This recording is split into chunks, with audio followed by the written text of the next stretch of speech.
Overwatch 2 seems to have a huge cheater problem, and it feels like Blizzard isn't doing anything about it. But that might not be true. Let's have a look. Cheaters. It is the gaming equivalent of a 6-year-old sitting in the family car's driver's seat, pretending to be a race car driver. The kid thinks it looks pretty cool, but all we can see is a little bit of hair sticking out of the window and a lot of spit as they're making engine noises. Oh yeah, and they're flooding the engine of the car. So that's going to be late for work tomorrow. Good job.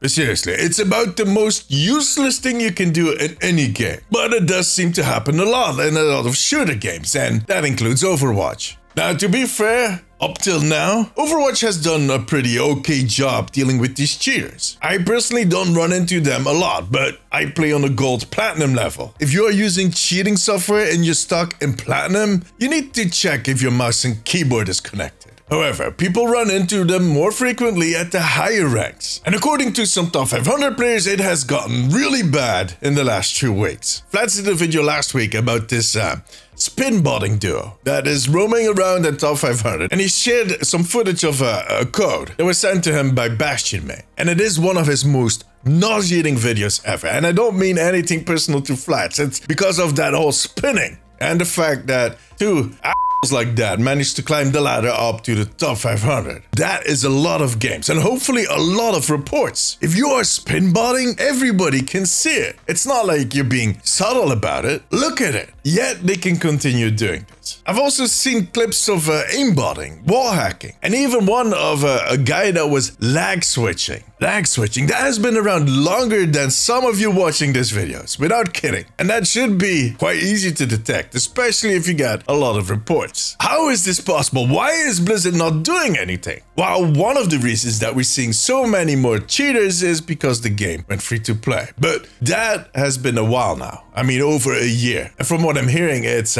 becoming more of an issue in the last 2 weeks. So the simple answer is that rise comes from a lot more malcontent, bored players in the Overwatch community.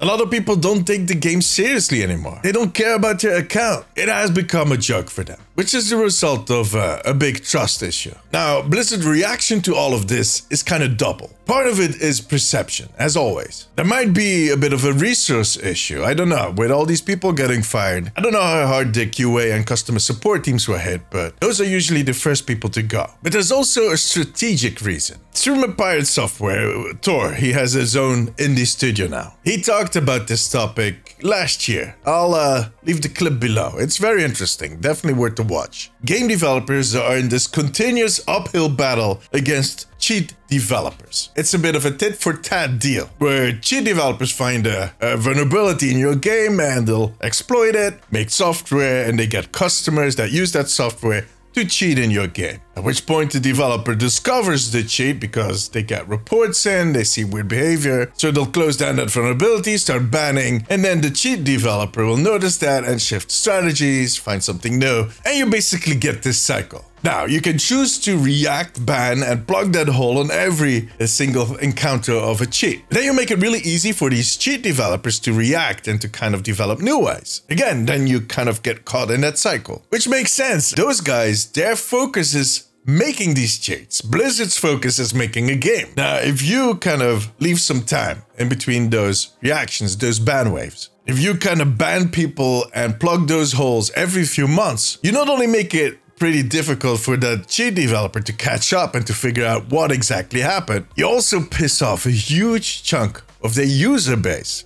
of their customers, especially if you ban a lot of them in one big wave. Because at that point, they'll be turning on that cheat developer and start asking for refunds, which they'll get because all of them use PayPal. I can tell you, that is probably a very bad day for their business. But do we know that Blizzard uses this tactic? Well, Thor, the guy from Pirate Software, actually used to do QA for Blizzard. I'm pretty confident that Blizzard uses this tactic, this strategy, that it's part of the whole plan. That being said, when these types of players start to hit top 500 and they end up in matches against, well, your most influential content creators that are on Twitch and YouTube, yeah, it might be time to step in. Because at that point, it becomes a PR problem. And I personally think the solution for this huge wave of cheaters is both a technical thing, but on top of that, it's also a trust issue. Again, I think it's really time to start working on that reputation. So, but they might be cooking something. I'll talk about that in another video.